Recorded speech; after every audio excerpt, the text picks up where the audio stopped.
আজকে আমরা আমাদের প্রবাসে এই মধ্যপ্রাচ্যের যুদ্ধে ইরাকে আমাদের যে ভাইটি ইন্তেকাল করেছেন তার লাশটা আমরা এখন রিসিভ করেছি। আমি এবং আমাদের মুক্তিযোদ্ধা বিষয়ক মাননীয় মন্ত্রী আহমদ আজম খান সাহেব এবং আমাদের পররাষ্ট্র মন্ত্রণালয়ের মাননীয় প্রতিমন্ত্রী শামা ওয়ায়েদ সহ আমাদের সিনিয়র সচিব সহ অন্যান্য সিভিল এভিয়েশনের চেয়ারম্যান সহ অন্যান্য সকল কর্মকর্তারা আমরা এখানে উপস্থিত হয়েছি। আমি তার এই লাশের যাবতীয় কাজ সম্পন্ন করার জন্য আমাদের মুক্তিযোদ্ধা বিষয়ক মন্ত্রী জনাব আহমদ আজম খান সাহেবের কাছে হস্তান্তর করছি এবং তিনি আমাদের মাননীয় প্রধানমন্ত্রী জনাব তারেক রহমানের নির্দেশে আমরা এখানে আসছি। আমরা এই যুদ্ধকালীন সময়ে সব সময় প্রবাসীদের পাশে ছিলাম, আমরা প্রবাসীদের পাশে আছি এবং ভবিষ্যতে ইনশাআল্লাহ সবসময় আমরা তাদের পাশেই থাকব।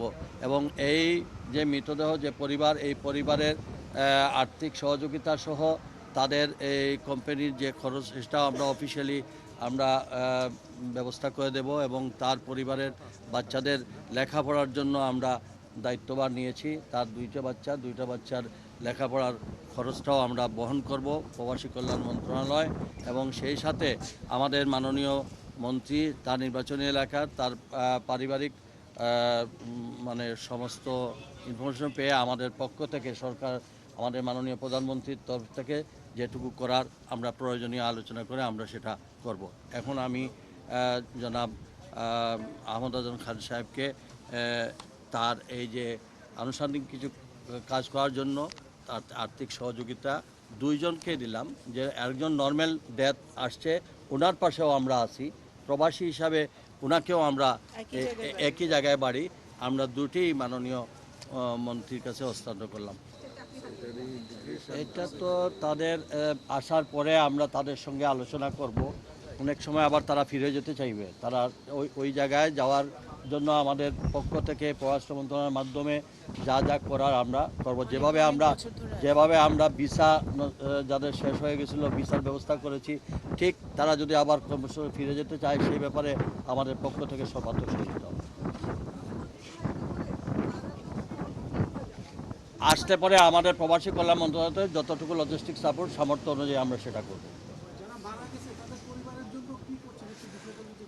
পরিষ্কার তো বললাম, এখন সাময়িকভাবে তাদেরকে আমরা আর্থিক সহযোগিতা করব এবং পাশাপাশি তাদের বাচ্চাদের লেখাপড়ার ব্যবস্থা করব। তাদের পারিবারিক অবস্থা বুঝে আমরা যা যা করার আমরা সংশ্লিষ্ট এবং তাছাড়া আমাদেরটা আইডেন্টিফাই করতে হবে তাদের ফ্যামিলি মেম্বার কতজন কারা আছে, উত্তরাধিকারী কারা আছে, সেটা দেখে আমাদের সংশ্লিষ্ট সংসদ সদস্যরাও আছেন, সবাই মিলে আমরা এটা সমাধান করব, দায়িত্ব নেব।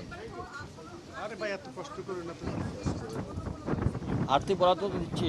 প্রথমতই আমরা তার দাফন করার জন্য সাময়িকভাবে আমরা এটা একটা সামান্য টোকেন দিচ্ছি, আর এরপরে 3.5 লাখ টাকা 3 লাখ টাকা দিচ্ছে। এর পরবর্তীতে যারা বিএমটি কার্ড করবে তাদেরকে 10 লক্ষ টাকা আছে। এরপরে আমরা বিবেচনা করব আমাদের সরকার। আমরা তো কন্টেস্ট করব।